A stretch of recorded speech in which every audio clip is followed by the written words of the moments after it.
The rain I'm was so scared. heavy It's that so night, dark out there. it looked I like know, the we're sky almost was there. trying to drown the Are we earth. going to be okay? I remember gripping the steering wheel tighter every mile, watching my boy shiver in the passenger seat. His shirt was soaked Just in keep your blood head and down. mud. What's He so hadn't said a wrong? word for Not 3 now, just hours. hold on. There I'm were bruises scared. on his wrists, shaped Please like take these off. I handcuffs. didn't do anything. And when I Not a asked who chance, you're did not it, going anywhere. he simply But looked I'm away hurt. and Quiet. cried without Stay sound. calm. We're getting Hit out of like, this. They're right subscribe behind for us. more I know. betrayal Hold on stories, tight. and comment on your Trust city or country. They said time heals all wounds, but they never met a father who had to drive his broken child through a storm not knowing who broke him. I pulled off the highway and into the hospital lot. The headlights cut through fog thick as guilt. Nurses ran out when they saw Evan, his small body shaking, knuckles torn, fingernails crusted with dirt. One nurse gasped, "Those eyes." I'll never forget that expression, like she'd seen something that didn't make sense. "Sir, this isn't from a fall or a fight," she whispered. "These are restraint bruises." They rushed him inside. I just stood there, drenched, my hands trembling on the steering wheel. Restraint bruises. Those two words burned into my skull. My boy was autistic, gentle, never violent. He didn't understand sarcasm, but he understood kindness better than any man I knew.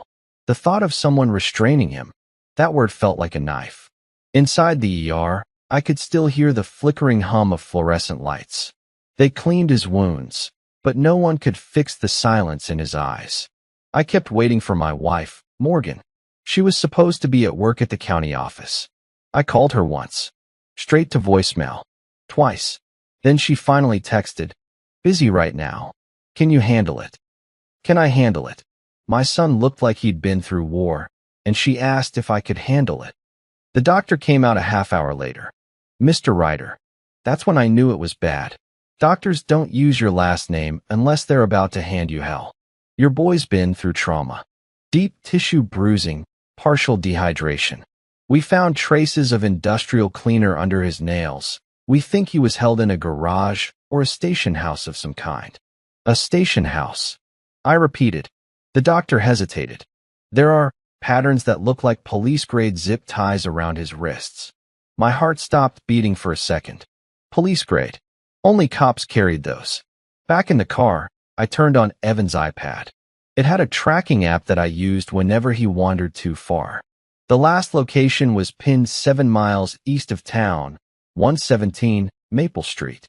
That address didn't ring any bells until I remembered something.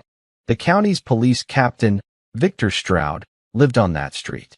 I'd seen it once, his house behind a tall black gate, the kind of place that smelled like power. And then it hit me. Morgan had mentioned going there for a charity fundraiser meeting. Twice. A sour heat built in my chest. I wasn't stupid. I'd served 17 years in covert operations. Read human nature like a map. My gut had been warning me for months. Late nights, sudden changes in perfume, that fake brightness in her voice every time she said, "work event." But I didn't want to believe it. I kept telling myself maybe she was just tired, overwhelmed, distant. Now I wished I had listened to my gut. I looked over. Evan was sleeping now, soft breathing through a nose bandaged on one side. His small hand clutched the Navy Challenge coin I'd given him when he turned 10. He rubbed it over and over like a prayer bead. That coin was supposed to stand for protection, honor. Now it just mocked me. I kissed his forehead, then went back outside where the rain hadn't stopped. It felt like the world itself couldn't wash away what had been done. By morning, Morgan still hadn't come home. She didn't text, didn't call. I brewed coffee I never drank and just sat with Evan, who stared at the window like he was looking through time itself. Every now and then, his lips moved silently. He was trying to say something, but couldn't form words. And then, just once, he whispered, barely audible, "Red door." I froze. "What, buddy? What did you say?" Again, softly. "Red door, bad man." My chest clenched. I knew exactly what he meant. I'd seen the red-painted door on Victor's property many times, a strange design choice that stood out in the neighborhood. A private side entry no one was supposed to use. I left Evan with his therapist neighbor for a while. She owed me a favor from years back. I told her he needed quiet. I told her nothing about why. Then I drove straight to 117 Maple Street.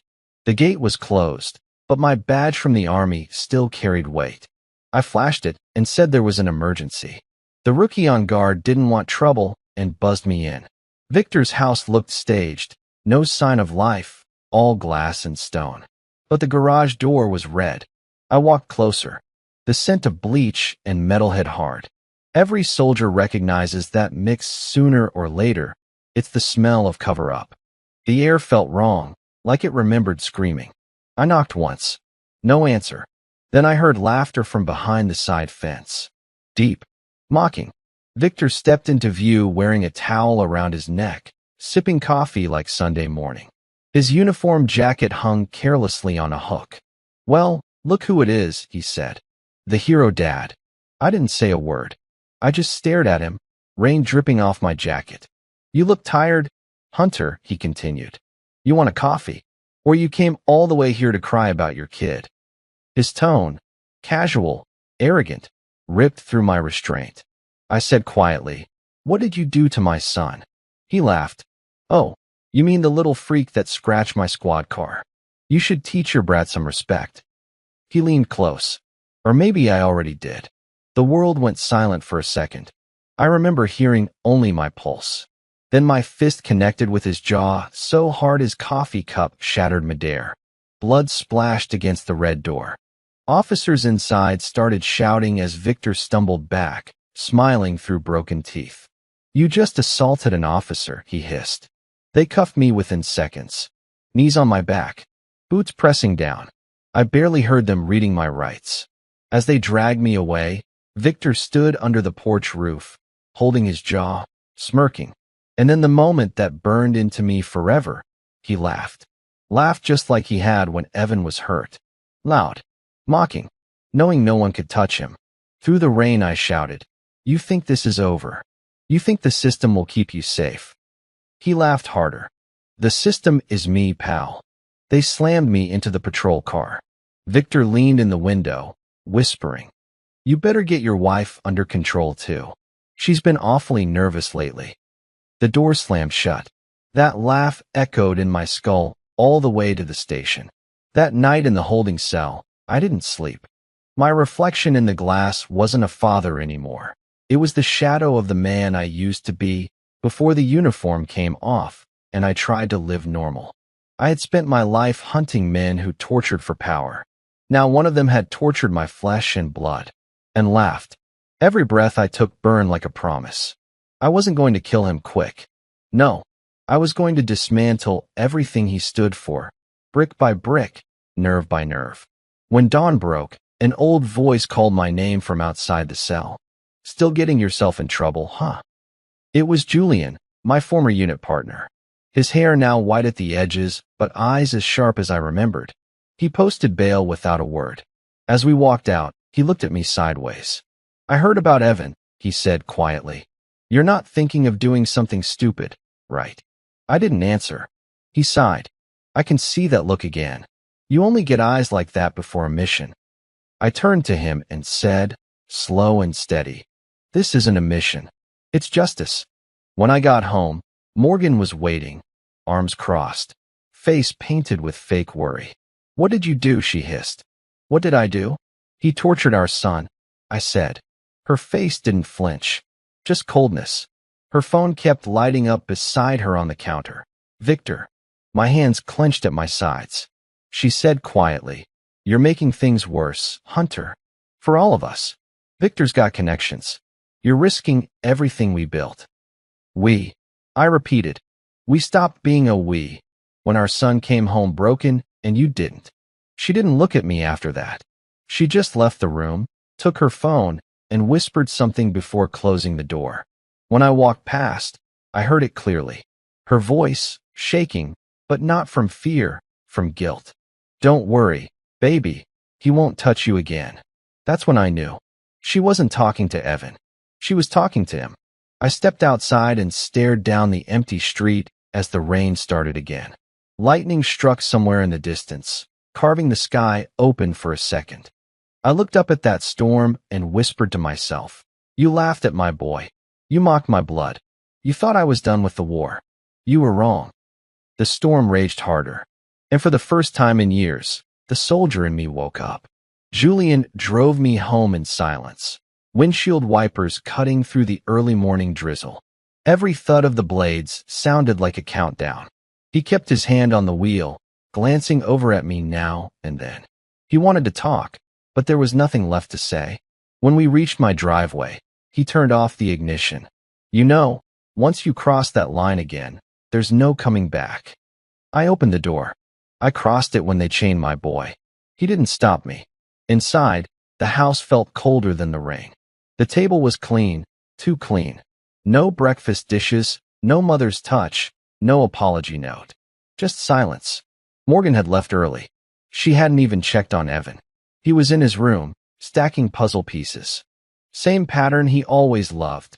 Blue, green, blue, blue. He'd never finish it, just keep building the beginning because he liked the rhythm. I watched him for a minute, forcing my breathing calm. He looked up once, eyes wide, unsure if I was really there. I'm gonna make it right, I told him softly. He put one piece down, nodded once, then went back to work. I changed clothes, dark shirt, worn jeans, nothing that shouted attention, and drove straight to the precinct. I knew I'd walk into a lion's den, but that's the thing about lions, they still bleed. The main hall smelled of coffee and gun oil. Cops chatting about weekend fishing trips, pretending they didn't see the headlines. Captain Victor Straud, local hero under investigation for USO F-Force complaints. It had already begun peeling around the edges. I walked past them, toward his office. His secretary tried to stop me. Sir, the captain's in a meeting, then I'll join it. When I pushed the door open, he was right there, laughing with two junior officers. Same laugh. He glanced up, eyes narrowing. Ryder, you're supposed to be at home, licking your wounds. I shut the door behind me, so slow you could hear every inch of the hinge. You hurt my son. He smiled. You really need to work on your evidence game, soldier.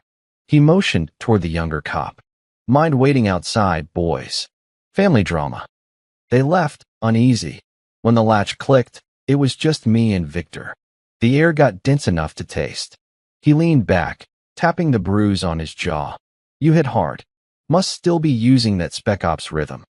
You tortured him for 9 hours. He shrugged. 9. Felt shorter. That smirk. It wasn't human. It was the grin of someone who thought law meant ownership. I stepped forward. You don't get to laugh about my son. You think laughter needs permission. He chuckled again, deliberately softer this time. The kid messed with my cruiser camera. I disciplined him. I scanned his desk. Pictures of commendations, a framed certificate signed by the mayor. All that pride resting on paper. I wanted to burn it. He noticed my stare. You're ex-Black Ops. You of all people should understand. Sometimes to teach obedience, pain's part of the process. That sentence rewrote something inside me. Pain is process. I had trained men who believed that. I'd seen what it turned them into. I didn't remember grabbing him. 1 second he was talking. Next his back hit the wall, and my forearm was across his throat. Say his name again, and I'll. The office door burst open. 2 cops pulled me off him. He coughed, smirking through it. See. Violent. Told you all, guys got issues. They pinned me to the floor, one knee digging into my shoulder. Victor straightened his tie. Arrest him for assaulting an officer. Again. I remember the cold click of cuffs, the gray carpet inches from my face, and his shoes stopping beside me. You'll never win this, Ryder. Your boy's damaged goods, your wife's smarter than you, and I'm untouchable. He laughed, low, triumphant, and that sound followed me down the hall like a brand. 3 hours later they released me on recognizance. Internal review, they said. Paperwork backlog. Translation, Victor's reach was long enough to bend procedure like wire. I walked out the front steps. The press hadn't picked it up yet, but they would soon. This town loved scandals almost as much as it loved forgetting them. Julian was waiting again, leaning against his truck. He didn't speak, just handed me a burner phone. If you're gonna do what I think, don't call me. Just use that. I nodded. Even in loyalty, soldiers give you distance. Back home, the house smelled of bleach. Morgan was wiping the kitchen counter like she was erasing something invisible. "You went there again," she said without turning. "I had to." "You really think provoking him helps Evan?" "Provoking him?" I stepped closer. "He tied our kid up." She dropped the rag. "Hunter, you're spiraling. You're hearing what you want." Victor said Evan damaged property. He had to discipline. "Stop." My voice rose, then cracked. "You're defending him." She finally met my eyes. There was guilt there, and something else. Fear. No, self-preservation. "You don't know what you're up against," she whispered. "Oh, I know. 9 hours." Her face went pale. I hadn't told her how long it was. "Who told you that?" she asked quietly. "Doesn't matter. Only matters who made it happen." She turned away, arms crossed. "You'll ruin everything. The house, the life, Evan's future. That's what you think this is about, property." I took a step back, disgust rising. "He tortured our boy Morgan. Our son. He laughs about it, and you're worried about mortgage payments." She flinched, more from shame than anger. But still, she didn't admit a thing. That's when my phone buzzed. An unknown number, one image attached. A blurred frame of a body cam still. Evan's small figure trembling inside a garage. A man's hand holding a flashlight. I stared at it long enough for the walls to tilt. Morgan peered over my shoulder. Her expression cracked open with real fear now. "Where did you get that?" she whispered. "Anonymous leak." She backed up, shaking her head. "Delete it. You don't want to get involved in that." But she said get involved, not find justice. That told me everything. The lines of loyalty she'd already crossed. I went to check on Evan again. He was drawing circles this time. Just endless loops with a red crayon. When he saw me in the doorway, he smiled faintly and changed colors, switched to black. He shaded the red circle until it disappeared. We didn't speak. We didn't have to. Behind us, Morgan made a call in the other room. Her voice dropped to a whisper, but not low enough. "He's angry." "Yes, he hit you again." "Stay calm. I'll fix it." My stomach twisted. She wasn't warning a friend. She was promising something. Later, as night dragged over the town, I sat outside on the porch steps. The street lamps flickered, insects circling the light like restless ghosts. Every so often, I saw shadows moving across Victor's windows in my mind. The image burned permanent. Julian texted once, "You'll need more than anger when the time comes." I typed back, "I've got patience and training." Then I deleted the thread. Inside, Morgan locked the bedroom door. I slept on the couch, listening to every creak. At 3 a.m., I heard her leave. Engine starting soft, fading into the distance. I didn't follow, not that night. I was done guessing. I was going to know. I sat up until dawn, scrolling through every contact I still trusted, calling favors I swore I'd never use again.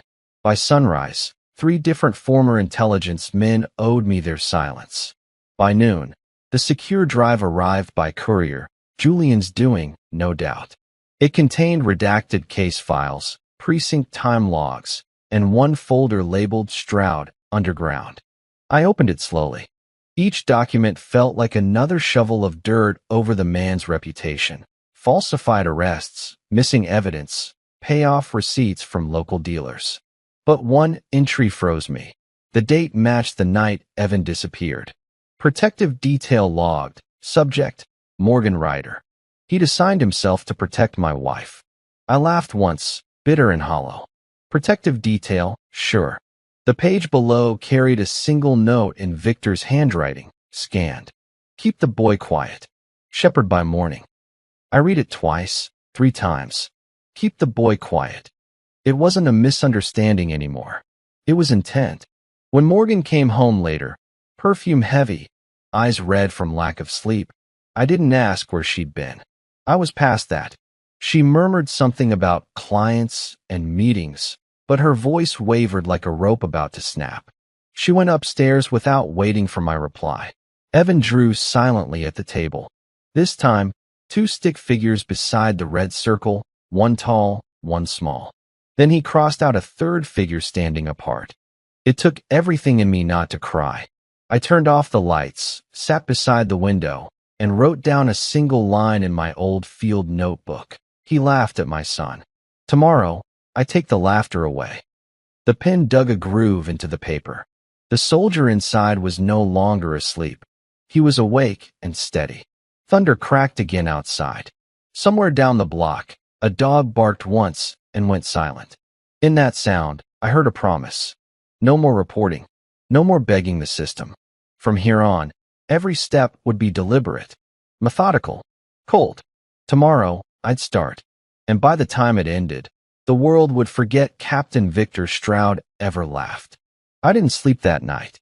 The rain stopped before sunrise, but the sky stayed gray, heavy like it knew something terrible was about to happen.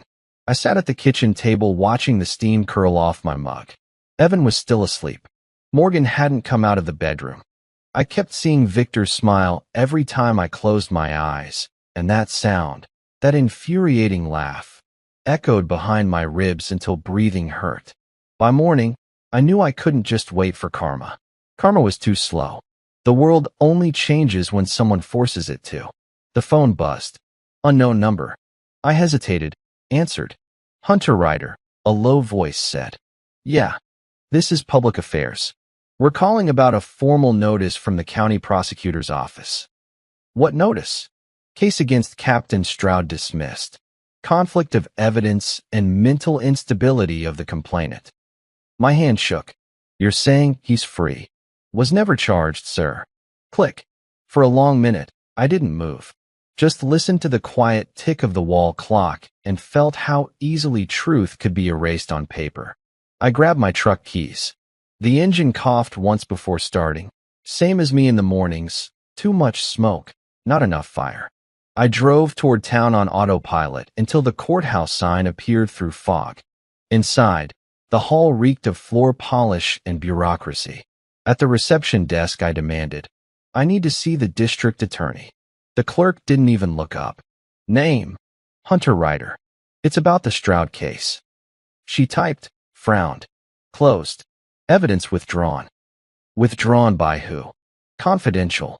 I forced a breath. Tell your DA he just pardoned a man who tortured a disabled child. That got her attention. Sir, calm down. But I was already walking out. Outside, the courthouse steps looked the same as when I'd sworn service years ago. Back then, I believed institutions protected people. Now I knew they only protected themselves. I called Julian. Everything's rigged. Stroud owns the chain from badge to bench. He was quiet on the line. Then stop fighting vertical. Go sideways. Meaning forget the system. Work like the man you used to be. I hung up before I could admit how much I'd missed hearing that tone. When I reached home again, Morgan's car was gone. Evan sat on the floor with a blank notebook. He wasn't drawing circles anymore, just dark lines through blank space, over and over, heavy strokes until the paper tore. I knelt beside him. You okay, champ? He looked up quickly, eyes darting. Instead of answering, he pointed at the door. 2 knocks, pause, 1 knock. Like code. What is it? He whispered, bad man. My pulse kicked hard. I stood, opened the door. No one there. Just a single envelope on the porch, water-stained from leftover drizzle. Inside, a printed photo. Victor, smiling in uniform, arm around Morgan, date stamped that same morning. 9 a.m. She'd gone straight to him after I found out the case was dead. The picture slipped from my hand. Something inside me cracked so quietly even the house didn't notice. The second page was worse. A court form filled halfway. Petition for protective order. Applicant, Morgan Ryder. Respondent, Hunter Ryder. They were framing me. I called her. Straight to voicemail. Then another number rang a minute later, unknown again. A man's voice, calm, official. Mr. Ryder, this is Officer Hayes. We received a domestic complaint. We'll need to ask you to step outside for a quick wellness check. I looked out the window. 2 patrol cars idled at the end of the block. Victor's playbook. Pin the monster label early. Silence the threat before he strikes back. I stepped onto the porch with my hands visible. Everything fine, officers. One of them nodded politely, recorded body cam light blinking. Mind if we come in? You got a warrant. We can get one fast. Behind me, Evan whined softly, afraid of uniforms. I faced them full on. You take one more step near him, and you'll need more than backup. They exchanged looks, not eager to escalate. One murmured to his mic, listened, then nodded at me. All clear. Sorry for the disruption, sir. As they left, I caught a glimpse of their rear camera screen, paused on my house, red target box around the window. So they'd been ordered to film me whether I resisted or not. I knew exactly whose order that was. Night came fast, heavy clouds burying any trace of moonlight. I dialed Julian again. He's closing every door before I move. Then find a door he forgot. I hesitated. There is one. The unit files. If he still keeps copies. He does, Julian said softly. Bottom drawer, safe behind diplomas. Codes his badge number reversed. You've been watching him. Let's say the world owes me some curiosity.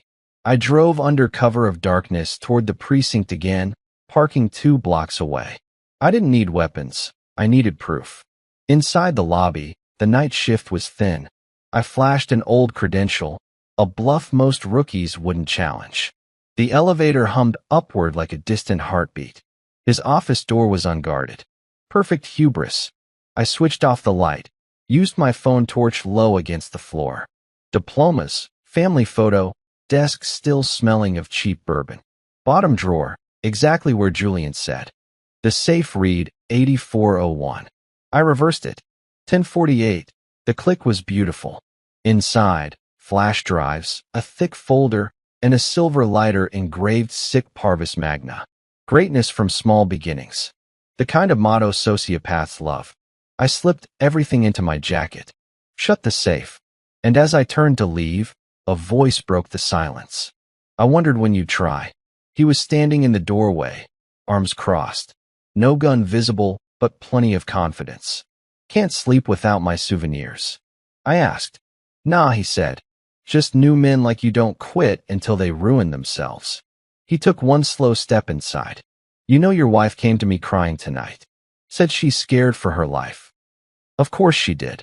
She's signing papers tomorrow. Protective order, full custody. Your boy will be evaluated, state care likely. I stared at him. You think she'll still love you when she finds out what you did to Evan? He smirked. She already knows. She helped.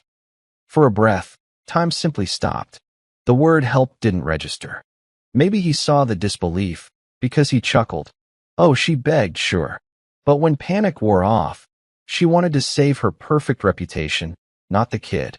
Told me to scare him enough, he'd never leave the house again. My fist clenched. You're lying. He shrugged. Am I? The old me, the disciplined operant, was screaming to stay still, think strategy. But the father in me already moved. I slammed him backward against the file cabinet. He ducked before I could land the next. The flashlight fell, clattering. We fought in shadows, fast, ugly, quiet. I caught him by the collar, threw him against his desk. His head hit the edge with a thud that knocked reason out of both of us. He groaned, reached for something behind him. I thought gun, turned out to be his phone. He tried to snap a picture. Assault, video evidence. I smashed it under my boot. He spat blood, half laughing. There it is again. You are the monster, they say. Maybe, I said. But even monsters have code. I could have ended him right there. Part of me wanted to. But that would be chaos, not justice. Instead, I left him bleeding, knocked out his office light, and walked away with the drive and folder. Down the hallway the elevator dinged. I took the stairs instead, out the back exit where my truck waited. My hands shook too badly to start it for a minute.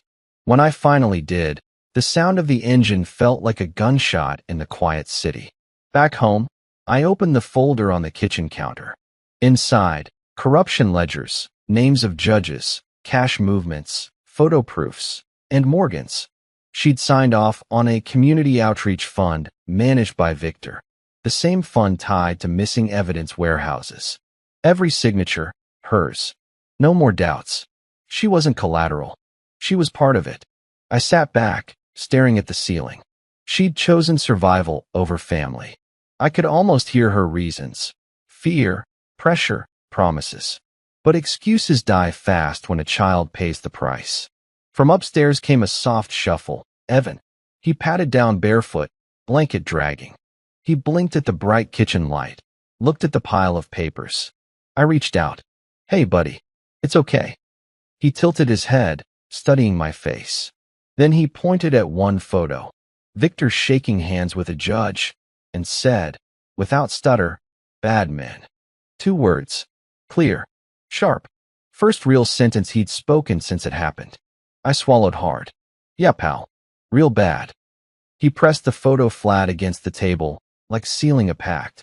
Something in me steadied. I wasn't chasing revenge anymore. I was taking back truth. I scanned each document into encrypted storage, uploaded copies to a hidden drive Julian had once shown me. Servers offshore, untraceable. If anything happened to me, everything would surface. Still, uploading wasn't enough. Quick exposure would just bury details under noise. What I needed was patience, the same patience Victor lacked during 9 hours of cruelty. I turned to Evan again. We're leaving town tomorrow morning. Okay. Trip. He nodded, hugging that blanket tighter. Then Daddy's gonna fix things. When he went back upstairs, I sat until dawn again, building a list. 11 names. Victor at the top. 11 pieces in a puzzle that would collapse perfectly if pulled in order. The first crack would start small. Missing licenses, digital leaks, false tips. A shadow war invisibly waged. But before any of that, I needed to disappear. I texted Julian one line. Ghost protocol. His reply came seconds later. Acknowledged. The soldier was awake now, but not to destroy, to balance. Tomorrow, the system that betrayed us would learn what balance really looked like. Morning came like an unwanted witness. Faint light pushed through the blinds, slicing across the papers still spread over the counter. Every instinct I owned screamed to move fast, disappear before the clock realized I was gone. Evan was awake early, sitting on the couch with his backpack already on. He didn't ask questions, just waited.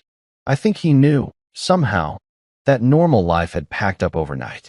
I poured cereal into a travel cup, zipped his jacket, and whispered, "Trip day." He smiled, a tiny, brave thing.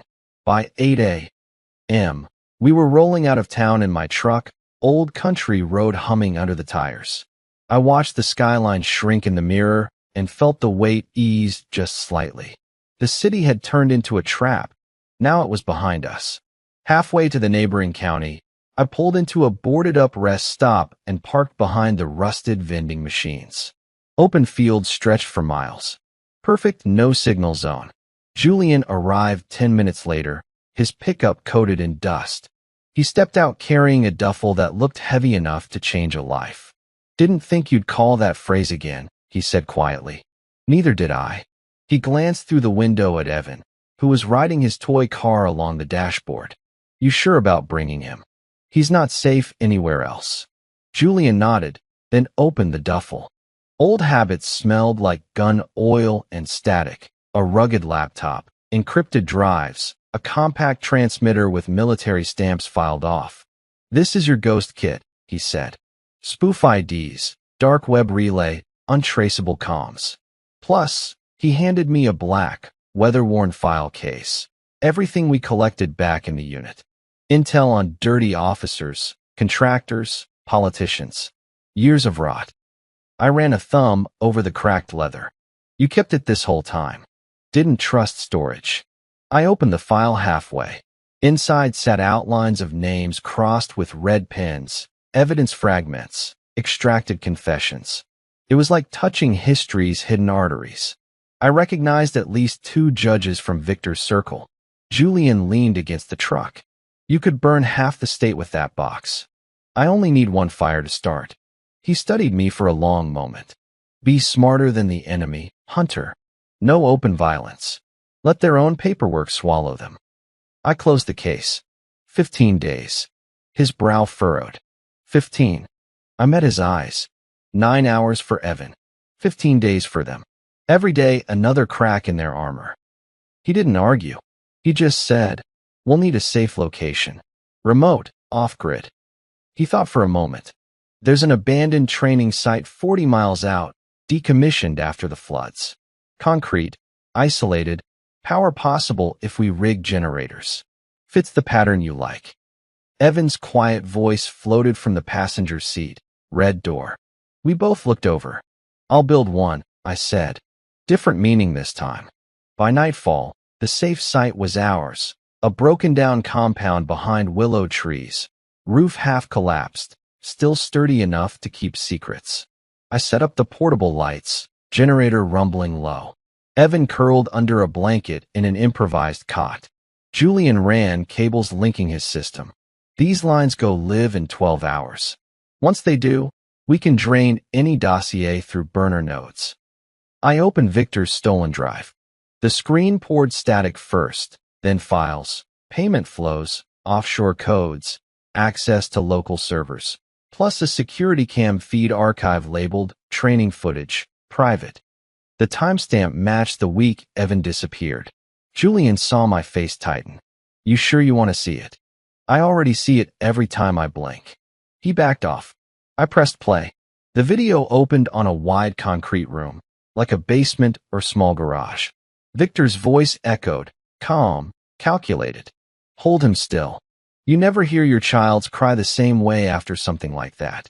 I stopped the clip halfway before my sanity cracked. Turned the laptop so I wouldn't have to look. Julian's jaw clenched. "We release this now, not yet. We release it when he's already falling." I spent the rest of the night marking targets. Anyone who kept Victor invincible. The DA, 2 precinct heads, 1 journalist on payroll, and Morgan Ryder, traitor by convenience. The plan built itself in layers. Day 1, leak minor infractions anonymously. Day 2 to 5, destroy finances quietly. Day 6 onward, remove his shielding 1 supporter at a time. Julian watched, half worried, half impressed. "You never stopped being an operator, did you?" I smiled without humor.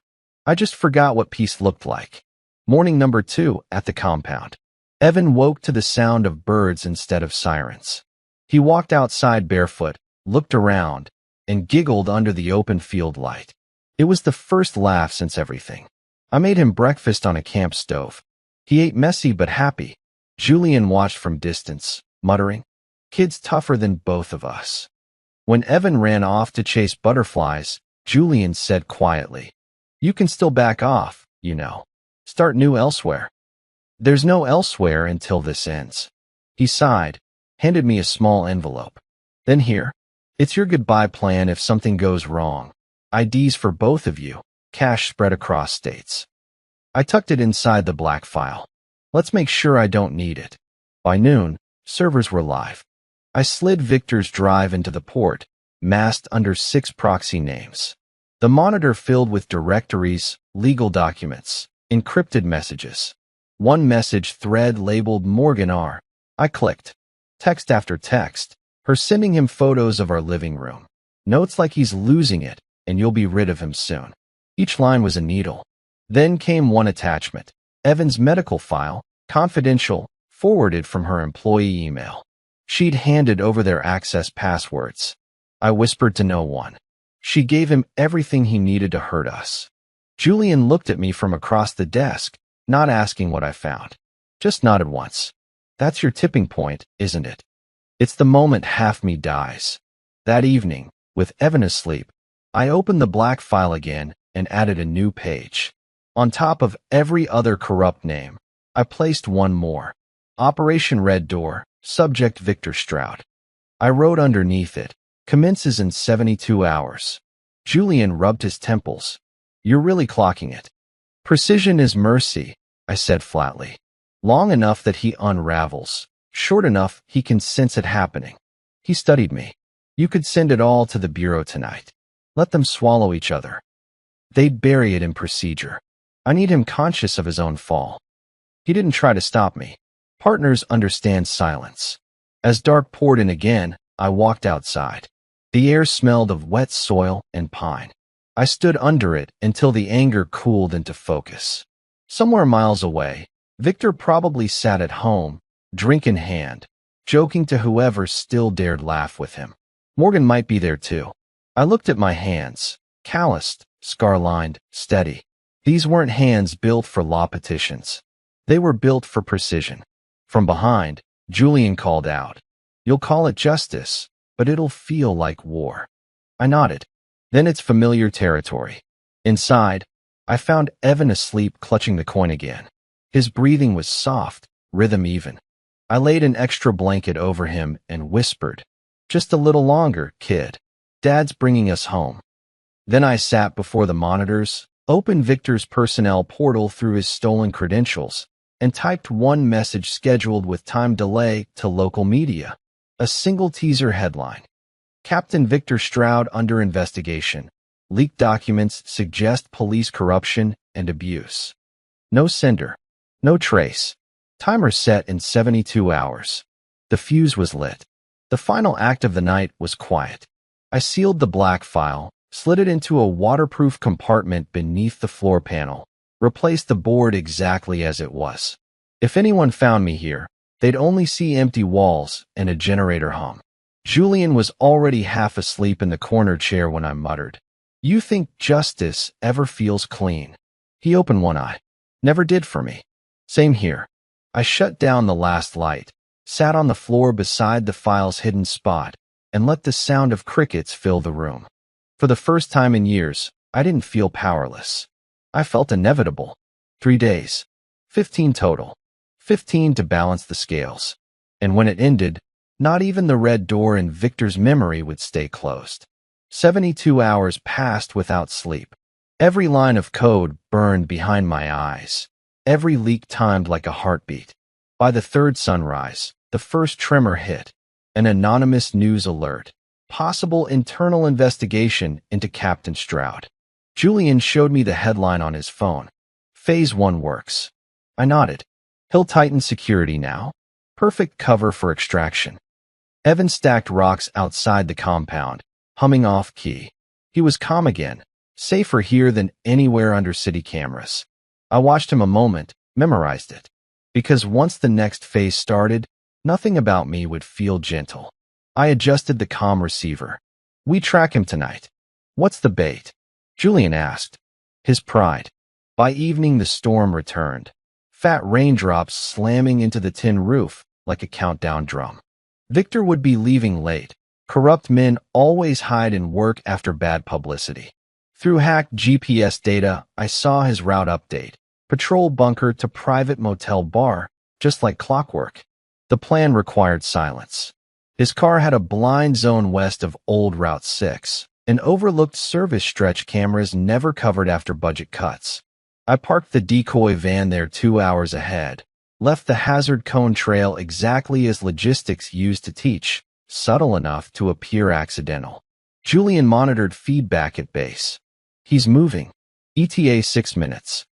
I crouched behind the van, rain soaking through the black jacket, breath steady. Every muscle remembered training. Every heartbeat sounded like Evan whispering red door, bad man. Headlights flared through mist. Victor's sedan slowed to avoid the scattered cones. I waited until the front tire rolled over the hidden spike strip. One tire hissed flat. He cussed, stepped out, phone light cutting through drizzle. I moved. A quick surge, chloroform cloth from behind, full weight pinning his shoulders before he could reach the holster.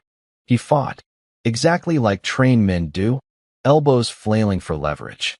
But the rain worked against him. Boots slipped, grip loosened. 30 seconds later, he sagged unconscious, neon phone screen blinking in the puddle. I dragged him into the van, zip-cuffed wrists, secured ducked at ankles. The tarp sealed with 2 clicks. No panic, just rhythm. Procedure relearned. Julian's voice crackled through my earbud. Confirm package. Gift wrapped. He exhaled. "You're crossing the line now, brother. Lines belong to people who still believe in maps." I tossed the phone into the nearest ditch and drove into open fields. 2 hours later, the truck rolled under the compound awning. Julian opened the steel door, eyes grim. "You sure about keeping him alive?" "For 15 days. We carried the body inside and set him in the chair I'd built 2 nights earlier. Bolted frame, adjustable restraints. No blood, no crude marks. Cold design was punishment enough. Victor moaned awake, groggy, trying to blink against the single overhead light. What the? He tugged at cuffs, realized they didn't budge. You crazy son of. I stood where he could see only my shape. 9 hours. He froze at my voice. Recognize it. I said, you heard the same one begging you to stop. He laughed bravely, dry like paper. You think this scares me? I've seen interrogation rooms scarier than your toy box. That's good, I said softly. Then you'll appreciate the symmetry. I turned the small speaker on. The same file he made of Evan's cries began playing in a loop. Thin, distant, echoing through the concrete walls. His eyes widened. Turn that off. Memory's important, Captain. We start there. I left the room. Watching him flinch at sound was enough for day one. Outside, Julian stared through the reinforced glass. It begins. Not torture, I said. Reflection. He shook his head. Keep telling yourself that. I knew he was right about the semantics, but some truths needed ritual. The next morning, I brought Victor water and silence. He tried sarcasm first, offering bribes, contacts, threats. By noon, the arrogance thinned into confusion. He kept asking, what do you want? All I said was, understanding. When the generator flickered, he twisted in panic at shadows, as if expecting me there every second. It wasn't pain breaking him, it was emptiness. Real predators can't bear their own company. Julian watched through monitor feed. He's guessing patterns. You're in his head already. I'm not in it yet, I said. Just knocking. That night, I uploaded another anonymous packet to the press. Financial scandals tying Victor to trafficking networks. Simple, dated evidence trail. Enough to trigger public suspicion, but not arrest yet. The picture forming online was of a respected cop whose walls were cracking. Julian frowned at the trending tag, #corruptcaptain. He'll know someone's orchestrating this. He'll think it's enemies inside the force. Not us. Day 2. Victor tried emotional play. Your wife's worried sick. She called me before you snapped, you know.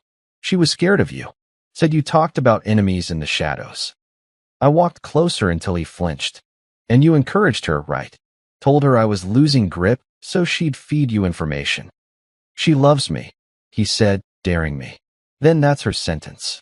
Minutes passed without sound except his uneven breathing. I set down a plain folder on the table between us. His corruption files printed in color. Each sheet surfaces one by one online, starting tomorrow, unless you tell me who tipped you off the night of the garage. He stared at the pile. You wouldn't. Try me. Sweat crawled down his temple. I could see him calculating, realizing his empire paper thin. When I left the room, Julian asked quietly, You expecting a confession already? No, just erosion. He gave a faint smile. Erosion built the Grand Canyon. Might build you a grave too. On the morning of day 3, the outside world joined the war. News vans lined near his precinct. Internal Affairs announced temporary suspension pending review. Anonymous emails, mine, had done their job. Victor's pride started dropping before the man himself did. That afternoon he whispered through cracked lips, You don't get it. I made deals that keep this city running. If I fall, it all crashes. Then let it crash. I poured him another cup of water, placed it just out of reach, and sat opposite him. This isn't about your city. It's about my son sitting in a hospital bed afraid of uniforms. He looked at me, eyes dark with something close to regret, but not quite reaching it. You think you're delivering justice. You're just building a legend around your pain. Maybe, I said, but legends echo longer than laughter. That night, Julian packed his bag. My watch ends here. I'll keep the signal ready from distance, but I won't watch the rest. I didn't ask you to stay this long. He clasped my hand, strong grip. For what it's worth, when it's done, let it end. Don't chase ghosts. He left before dawn. I stood alone in the compound corridor listening to two sounds, the rain outside and Victor's slow breathing through vents. 15 days. Already 3 gone. 12 to go. Evan slept soundly in the adjacent room, his little hand gripping that coin again. I sat beside him, tracing the engraved words until sleep tried to drag me under. Before my eyes closed, I whispered to the dark, "Tomorrow begins the real lessons." Outside, thunder answered like a vow. By dawn of the 4th day, the compound smelled of rust and rain. I'd stopped measuring time in hours, only in reactions. Victor's arrogance had eroded into twitching silence. That was the first step. Take away speech, leave only thought. He sat chained to the chair, eyes swollen from sleeplessness. I never touched him. I just existed in his periphery, moving shadows, footsteps, Evan's recorded cry looping low enough to crawl under his skin. Every few hours I'd change something small, light brightness, water temperature, the distance of the chair from the wall. Tiny fractures in control. That's how conditioning works. Not through pain, but through unpredictable peace. By noon he muttered to himself, repeating badge numbers like prayers. I knew the phase, soldier's self-comfort in chaos. I'd used it myself once. Hearing him do it now made me almost pity him. Almost. I turned the speaker off. Silence hit harder than any sound. His head jerked up. "Why'd you stop it?" "I wanted to hear your real voice," I said. He rasped, "You'll regret this. People look for me. They'll find everything but you," I answered, and then laid the newspaper on the floor, front page headline. Captain Stroud under suspension amid corruption allegations. He stared. No words. That ache of losing status is sharper than bone breaks. Outside, wind shook the trees like applause. Evan chased raindrops under the tin awning until lightning scared him back inside. He pressed close to me, whispering, "Bad man, sorry." "Not yet," I said. Day 2 rolled in beneath gray skies. Victor refused food till evening, expecting generosity to save him. When weakness set, he ate with shaking hands, human again. I switched the recording from Evan's cry to something else, a heartbeat, amplified, too fast. Within an hour, he called out, "Turn it off." "What do you hear?" "My own heart." "It's his." He stared, realizing whose rhythm the sound matched. Memory and guilt collided behind his eyes. He leaned forward till the cuffs rattled. "Please. Enough." That's the word I waited 9 hours for. He lowered his head. Didn't speak again that night. Day 3, I changed strategy. I gave him paper and pen. Write what happened from start to finish. I'm not confessing. Then write anything you remember. He scribbled for 2 minutes, then stopped, hand trembling. "It doesn't come out right." "Truth never does the first time," I said. I took the paper later, illegible loops, half apologies buried between police codes. It was the first crack worthy of keeping. I scanned it into Julian's encrypted feed along with next evidence leak. Each upload widened the city's suspicion, missing funds, internal bribes, systematic cover UPS. By evening, half the precinct was under audit. The empire was rotting exactly on schedule. Day 4 began colder. When I entered the room, he was already muttering. "I saw kids worse off, parents begged, couldn't help them." "You helped yourself," I said. He looked up, eyes glassy. "You think you're holy. I was them once. System eats the weak. I just learned to chew back." "Then why pick my son?" "Because he looked fearless. I wanted to know if fear ever reaches someone who doesn't understand words." Rage snapped through me. I needed distance before it became physical. I walked out, slammed the door. Behind me he shouted, "You wanted answers. Now you have them." Outside under the rain, I breathed until the shaking stopped. Evan was drawing inside the truck, circles turning into shapes, smiling faces this time. "Tiny mercy," I promised very quietly. He'll never hear that laugh again. Day 5, the ego finally cracked. When I entered, Victor wasn't sitting upright. He'd fallen half out of the chair, mumbling fragments. I poured water over his head to wake him. He blinked toward the ceiling light, as if searching for a god. "I dreamed about him," he whispered. "The boy. He just stood there. Wouldn't look at me." Maybe because gods don't look at devils.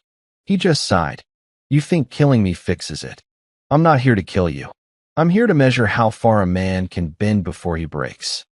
He coughed, a dry, miserable sound. Then you're winning. I left the cup beside him, turned to the door. Behind me he said, Horse, it wasn't supposed to go that far. Your wife said a scare, not 9 hours. My hand froze on the handle. She was there. No. But she called, halfway through. For a full minute. The only sound was his breathing. She called while it happened. She cried, told me not to leave marks, then hung up. I closed my eyes. There it was, the missing fragment, the proof I never wanted. When I opened them again, my voice was steady. Tomorrow you tell me everything. And if you lie again, you go back to silence. He nodded weakly.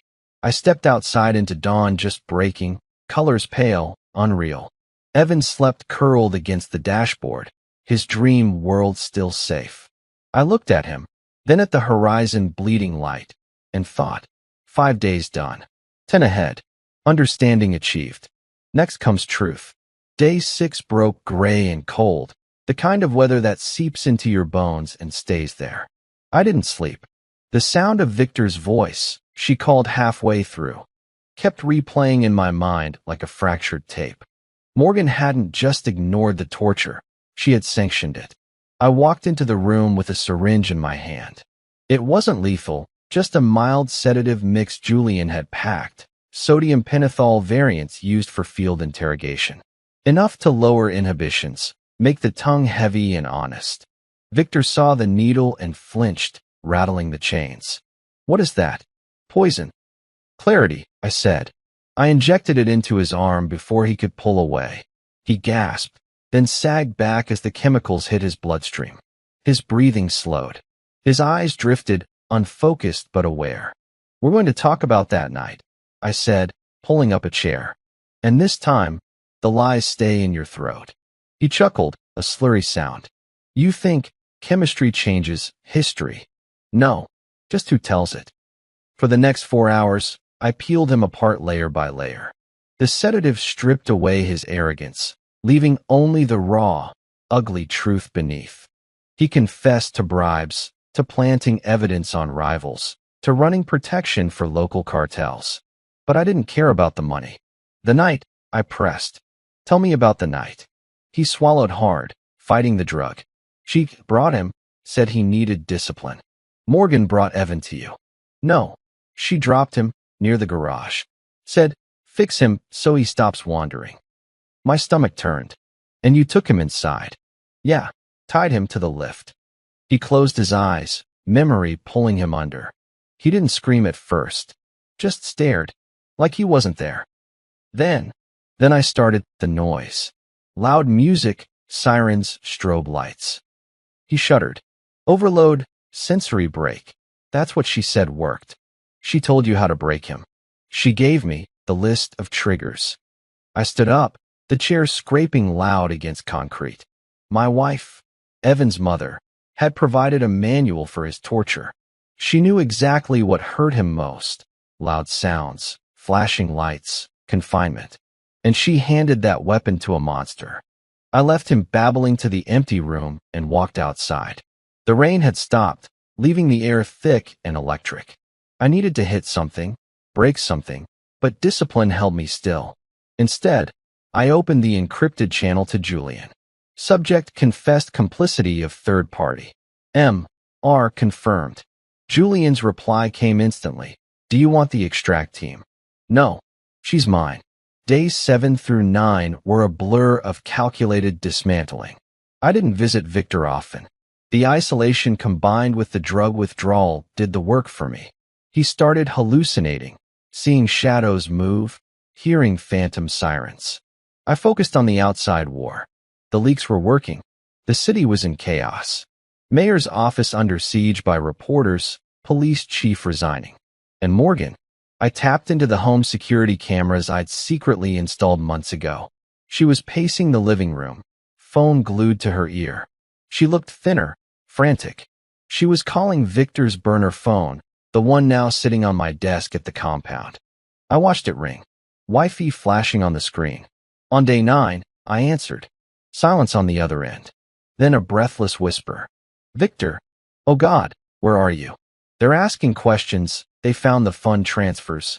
I didn't speak. I just played a 10-second clip of Victor's confession. She gave me the list of triggers. I heard her gasp. A sharp intake of breath. Then the line went dead. She knew. She knew someone had him. She knew the walls were closing in. Day 10. The midpoint. The bridge between breaking and ending. Victor was a shell. He hadn't eaten in 2 days. He just sat there, staring at the concrete floor. I brought him water. He looked up, and for the first time, I saw genuine fear. Not of me, but of himself. Of what he'd become. Why don't you just kill me? He whispered. Because death is easy, I said. Living with what you are is the punishment. I can't take the silence. Evan lives in silence every day. You're just visiting. He wept then. Ugly, heaving sobs that echoed off the cold walls. It wasn't redemption. It was just collapse. That night, I sat with Evan. He was drawing again, a house this time. But the door wasn't red. It was blue. Blue door. I asked. He looked at me, eyes clear. Safe. I hugged him tighter than I ever had. He was resilient. More than me. More than any soldier I'd ever served with. I checked the news feed. The DA had announced a special prosecutor to investigate the Stroud case. The dam had burst. But there was one loose end. The biggest one. I looked at the burner phone again. Morgan had sent a text. I can pay. Name your price. Just delete the tape. I typed back one word. Justice. Then I crushed the phone under my boot. The real storm wasn't outside anymore. It was coming for her. And I would be the one to bring it. Morning crawled in heavy and colorless. 10 days gone, 5 left. The rain had washed every footprint outside the compound, like the world itself wanted to erase traces of what I'd become. Victor barely moved now. His eyes followed me, hollow. Each breath he took sounded like gravel dragged across metal. I started recording, not for revenge anymore, but for proof. Proof of how power decays when justice refuses to look away. I asked quietly, "Where'd you hide the payoff accounts?" He smiled weakly. "Doesn't matter. Money's gone." "Not yours," I said. "Hers." His gaze flickered. I dropped a stack of bank statements on the table, names altered, transfers routed through shell companies. All tied to Morgan Ryder. "She helped you move it when investigations got close," I said. "She bought that new car, the fake charity, everything out of victims' bribed blood." He didn't answer, but his silence was confession enough. I left him to the shadows and went upstairs where Evan was building towers out of plastic cups, humming quietly. I watched him stack them until they fell, and he laughed. Pure, small laughter that felt like forgiveness I didn't deserve. That sound gave me a strange calm. One I'd need tonight. I drove back to the city under darkness, parked 4 blocks from my old street, and walked the rest with my hood up. Morgan's house, our house, looked smaller than I remembered, its windows glowing gold. I could see her silhouette moving inside, pacing, wine glass in one hand, phone clutched in the other. I knocked once slow. When she opened the door and saw me dripping rain onto her clean floor, her breath stopped. "Hunter, you shouldn't be here." "I know," I said, stepping inside anyway. She backed up, trying not to look guilty but failing. I heard the news about Victor. It's insane what they're saying." "Yeah," I said. "It is."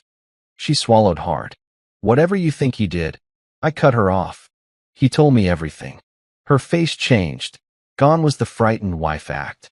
What surfaced instead was pure calculation.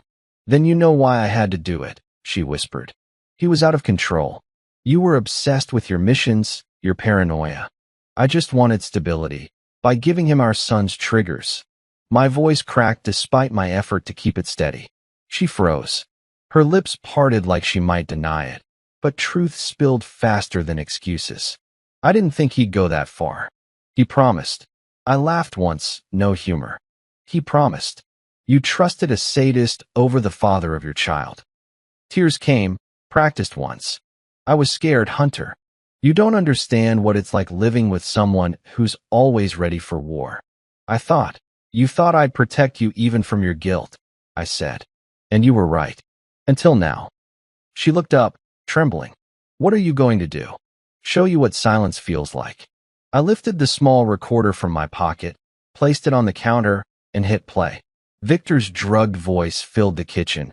She gave me the list of triggers. Her knees buckled. She slumped into a chair, shaking her head. That's your voice now, I said. Looping on every server you helped fund. Her eyes widened.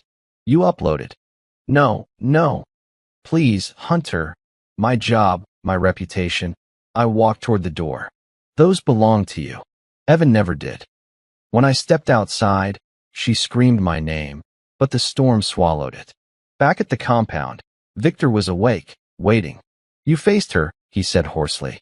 Yeah, I replied. She finally met her conscience. He gave a strangled laugh. You two were perfect, same taste for control. I ignored it. On the monitor behind him, headlines flickered one after another. Corruption proofs released, bank trails public, Morgan named as financial accomplice. The city that once worshipped their respectability was tearing them apart. This is what truth sounds like outside these walls, I said. He looked at the screens, then at me. What happens now? Day 11 happens now. I reached for the speaker remote and started a new sound file. Not Evan's cries, not a heartbeat. A simple recording of ocean waves, steady and endless. Victor frowned. What is this? Closure. He blinked at the white noise dragging through the room. It sounded peaceful, almost kind. For a moment, he seemed almost grateful, until the photos began to print from the connected machine, one after another. Every victim he'd buried in paperwork, every name he'd erased. Faces rising from the waves, pinned across the wall under dim light. I watched him shake apart piece by piece as he recognized them. What do you want me to say? The truth about yourself, I said. No badges. No excuses. He slumped forward, whispering, I like the power. Finally, I turned off the recorder. You're finished talking. He looked up, voice a rasp. And her. She'll face the same silence you gave them. He nodded faintly, almost relief. Maybe he thought he'd bought mercy. But mercy wasn't part of the 15-day plan. Only balance. I checked on Evan once more. He was asleep, fist clutching that coin again. Outside, thunder rolled low like distant applause. Tomorrow would be day 11. Tomorrow, the last wall would fall. By day 11, the world outside our concrete box had turned upside down. The morning news played on a small battery TV in the corner of the compound. Captain Victor Stroud, suspended, disgraced, under federal investigation. Morgan Ryder, named as a key cooperating figure, which told me everything. I knew she'd flip the second her own skin felt heat. The anchors talked like they'd always suspected something was off. That's how people work. They love you until they love your downfall more. I shut the TV off. Victor watched me with bloodshot eyes. His voice was barely there. So what am I now? Headline. Demon of the Week. Your history, I said. But I'm not done writing your chapter. He swallowed, Adam's apple bobbing against the restraints. You've got what you want. My confession, my reputation, her involvement. Let me go? That's not the bargain on the table. What do you want then? He hissed, some of the old fire flickering back. Name it. I still have reach you don't know about. I pulled a metal chair closer, and Saturday, that's what day 11 is for. You're going to show me how far your reach really went. Offshore accounts. Backup files. Dirt on the people who protected you. He laughed weakly. You think you're some avenging angel. No, I said. Just a father with a list. For the first time, I saw something desperate in his eyes. Not fear of pain, but fear of irrelevance. He needed power like oxygen. Fine, he muttered. I talk, you end this. Fast. No more games. That's the deal. I leaned in. You talk, I'll consider it. He knew that was the best offer he'd get. Most of day 11 was numbers and names. He croaked out routing codes, shell company titles, judges he'd bought, lawyers he owned. I wrote everything down, cross-checked it against the black file when he drifted into half-sleep. Every match made him smaller. Around dusk, he tried to sweeten the pot. "There's more," he said. "Money. Enough to disappear forever. You and the boy. New lives, new passports." "Already have those," I said, nodding toward Julian's envelope. He blinked. "Then why are you still here?" "Because money doesn't erase the sound of my son crying in that garage." His shoulders slumped. "You're insane." I answered softly. "I'm consistent." Day 12 brought a different kind of storm. Rain hammered the roof so hard it drowned out the generator. Evan sat near the doorway, tracing raindrops on the concrete, whispering shapes under his breath. I watched him for a while before checking the laptop. New email from an unknown legal firm. Subject line: urgent, Morgan Ryder plea arrangement. I opened it. They'd CC'd me by mistake. Probably not a mistake at all, just the universe being cruel. The message detailed her agreement: full cooperation in exchange for reduced charges. She was offering to testify about Victor's finances, the fake charity, the kickbacks. And in a single damning line, client asserts that she had no knowledge of any abuse involving her child until after the fact. I laughed quietly, not loud, just enough to taste the bitterness. I printed the email and brought it downstairs. Victor's eyes followed the page. "She's cutting herself loose," I said, "letting you take the full hit." He read the line about no knowledge. His jaw tightened. "She's lying." "So did you," I said, "until the drugs kicked in." He stared at the paper for a long time. "You think she deserves worse than me?" "Yes." That surprised him. He frowned. "I did the hands-on damage. She just. I stepped closer. She handed you our son.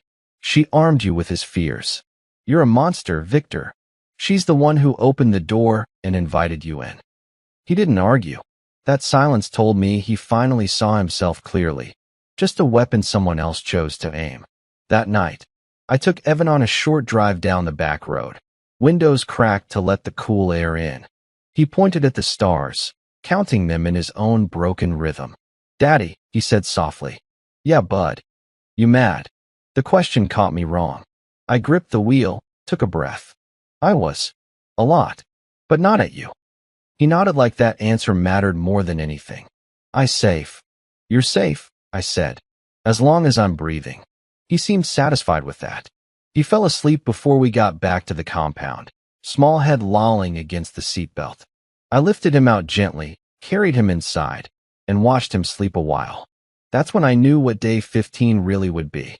Not revenge, not even justice, just an ending. Day 13 was bargaining day. Victor woke up with something like resolve in his eyes. "I've been thinking," he croaked. "You want to hurt her like she hurt you." I didn't respond. He continued, "I've got a fail-safe system. Documents, recordings, videos. Not the public stuff, the nuclear option. If anything ever happened to me, it was set to go to a lawyer." My attention sharpened. "What kind of lawyer?" He smirked faintly. "The kind who doesn't ask questions if the check clears." I folded my arms. "And what exactly is in this failsafe?" He licked cracked lips. "Proof. About her. About you. About the boy. About me." I repeated. He nodded slowly. "DNA tests. Paternity records. She had doubts, you know. Years back. She came to me. I handled it." Something cold slid under my ribs. "What did you handle?" He met my eyes dead on, for the first time without arrogance, without fear.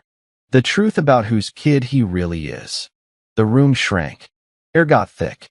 "You're lying," I said. It felt like the only sentence I had left. He shrugged against his restraints. "Maybe, maybe not. But the proof is in that failsafe. And my lawyer doesn't know I'm missing yet. You've got a window." "What do you want?" I asked, voice flat. "I give you the lawyer's name, the access code. You get the file. You see it for yourself." He coughed, then whispered, "In return, you make day 15 quick." We stared at each other for a long moment. The man who broke my son's body, offering to break my understanding of him. Finally, I said, "Name." He gave it. A firm, an address. a passphrase only he would know. I wrote it down without reacting. Inside, everything was shaking. Day 14, I drove alone. Left Evan with a tablet and snacks, locked safely inside the compound room. Camera on him at all times. I told him I was picking up papers. He just nodded and went back to his drawing. The law office sat on the 10th floor of a glass building 2 towns over. Clean, polished, neutral. The receptionist smiled, led me back to a cramped file room when I gave Victor's name and passphrase. No questions. A gray-haired lawyer in a cheap suit handed me a sealed envelope. Mr. Stroud arranged that this be released only under very specific conditions, he said. You're not him, but the phrase matches. So here we are. I signed nothing, took the envelope, walked out. In the truck, I stared at it for a long time. It felt heavier than it should, like it held more than paper. My hands didn't tremble until I slid a thumb under the seal. Inside was a thin packet, a lab logo, legal letterhead, a short typed summary. I read the first line and felt reality tilt. Paternity test result excluded. Subject Hunter Ryder is not the biological father of minor Evan Ryder. Under that, another line. Probability of paternity for subject Victor Stroud, 98%. I read it again, and again. The words didn't change. The boy I'd gone to war for, bled for, sinned for, was not mine by blood. He was Victor's. For a long time, I just sat there with the paper in my hand, watching raindrops hit the windshield. The world outside kept moving. People walked dogs, checked phones, lived their lives. Inside my truck, everything stopped. Then, slowly, something unexpected happened. The anger didn't get bigger. It loosened. Because the truth was, nothing on that page changed the nights I'd sat by Evan's hospital bed. It didn't change the first time he hugged me out of nowhere. Didn't change how my heart clenched every time he whispered Dad.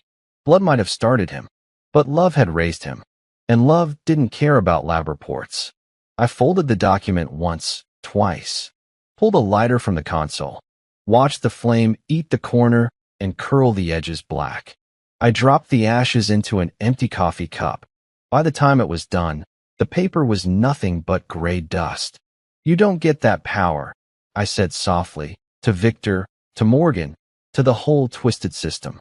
You don't get to define my family. I drove back to the compound with something new in my chest. Not peace. Not yet. But a direction. Tomorrow would be day 15. And I finally knew how it needed to end. Day 15 began quiet. No thunder, no rain, just the low hum of power lines outside the compound. The storm had already passed everywhere except inside me. Victor sat slumped in his chair, barely conscious, the manhood long drained out of him. 15 days ago, he had been untouchable. Now his uniform was unrecognizable, his authority reduced to trembling hands and hollow eyes. I circled him slowly. You remember your promise. He gave a faint nod. Quick, quick, I repeated, then stopped directly in front of him. But not meaningless. He tried to focus, delirious. You got what you wanted. The truth. The money. Even the kid. Not what I wanted, I said. What was owed? For a long moment, we just listened to the generator throb in the next room. Then I reached to the table, pressed a switch, and the wall opposite him came alive with a projection. The recording of his own confession, looping over headlines, the endless commentary, every lie exposed. The screen flooded his face in white light. That's your legacy now, I said quietly. Every time someone searches your name, this is what they'll find. He blinked slowly. And then it ends. I stepped behind him, unlocked one cuff, just enough freedom to make him believe in choice. Set a small box on his lap, an old service pistol, cleaned and loaded. His own weapon. He looked down, then up at me. You're letting me. No, I'm giving you the courtesy you denied others. You decide how long the silence lasts. He closed his eyes, long exhale shaking through him. You'll walk away from this. I already did, I said. I turned, walked halfway toward the hallway. Behind me came a muffled click, then a single echo that faded quickly against concrete. Just another sound the world would never catalog. Outside, before I started the truck, I radioed Julian one last time. It's done. He hesitated. What about her? Let the law take her. I'm finished teaching lessons. You sure? For the first time. Static, then his voice softened. Then disappear, brother. You've done enough for one lifetime. I drove toward sunrise. Evan was asleep in the back seat, head tilted against the window, mouth half open. The sky shifted from gray to orange, streaks of color painting a new day over old sins. He stirred when the engine slowed. Home. Not that one, I said. Someplace better. He nodded, trusting me completely, the way only children and fools can. We stopped at a rest area overlooking the coast, the same ocean sound I'd used in Victor's cell. Evan climbed down, ran toward the guardrail, wind whipping his hair. I stood behind him, eyes fixed on the horizon. Ashes from the burnt report were still locked inside the cup holder. I tossed them into the breeze. The wind carried them out across the water until they disappeared. Dad, Evan said, is it over? Yeah, I muttered. It's over. He smiled up at me, and for the first time, I believed it. We stayed there until the sun fully cleared the waves. Two silhouettes on an empty stretch of highway. Ghosts learning how to live again. Back in the city, news would say Captain Victor Stroud vanished under investigation. Morgan Ryder quietly entered custody, trading testimony for leniency. The system would congratulate itself for catching corruption it had allowed for years. None of them would ever mention a boy in therapy relearning trust, or a father who chose love over vengeance just in time. Those stories never trend. When I finally started the truck again, Evan pointed at the distant horizon. Blue door, he whispered. Yeah, I said, smiling faintly. Our new one. The tires rolled forward, leaving the storm behind for good. The sea carried our silence for miles that morning. Evan slept against my shoulder while gulls circled the horizon, their cries sharp but somehow peaceful. I should have felt empty after everything. 15 days, 15 shadows. But what I felt instead was stillness. The kind soldiers never find until the war truly ends. When I finally drove back toward town weeks later, the news cycle had already moved on. Captain Victor Stroud, missing, presumed dead. Morgan Ryder, on probation, under federal witness protection after cooperating. Legal jargon for cowardice. No one mentioned Evan. No one mentioned the way injustice steals more than life. It steals trust. But we were learning to steal back moments. He had started talking again. Small words, cautious laughter, like language was fragile glass, and he didn't want to break it. I rented a small house by the ocean. No neighbors, no sirens, no red doors. Every evening we sat on the porch, he drawing and me pretending I still knew how to rest. One night he looked up, eyes clear under the moonlight. Dad, he said, you happy now? That question hit harder than any bullet. I stared at the waves until the tide answered for me. Finally, I whispered, maybe happiness isn't what comes after revenge. Maybe it's what you save before it's too late. He smiled, satisfied with that, and went back to drawing. On the page, 3 stick figures this time. Him, me, and the ocean. No monsters left. I still think about Victor sometimes, not as a ghost, but as a warning. Proof that cruelty always circles home. And about Morgan, whose fear cost her everything love was supposed to protect. Forgiving her isn't possible, but forgetting isn't either. Some chapters you keep, just to remind yourself never to write them again. What's left now is small. Quiet mornings, blue doors, a boy who finally laughs again. Turns out peace doesn't start when violence ends. It starts when you choose to stop becoming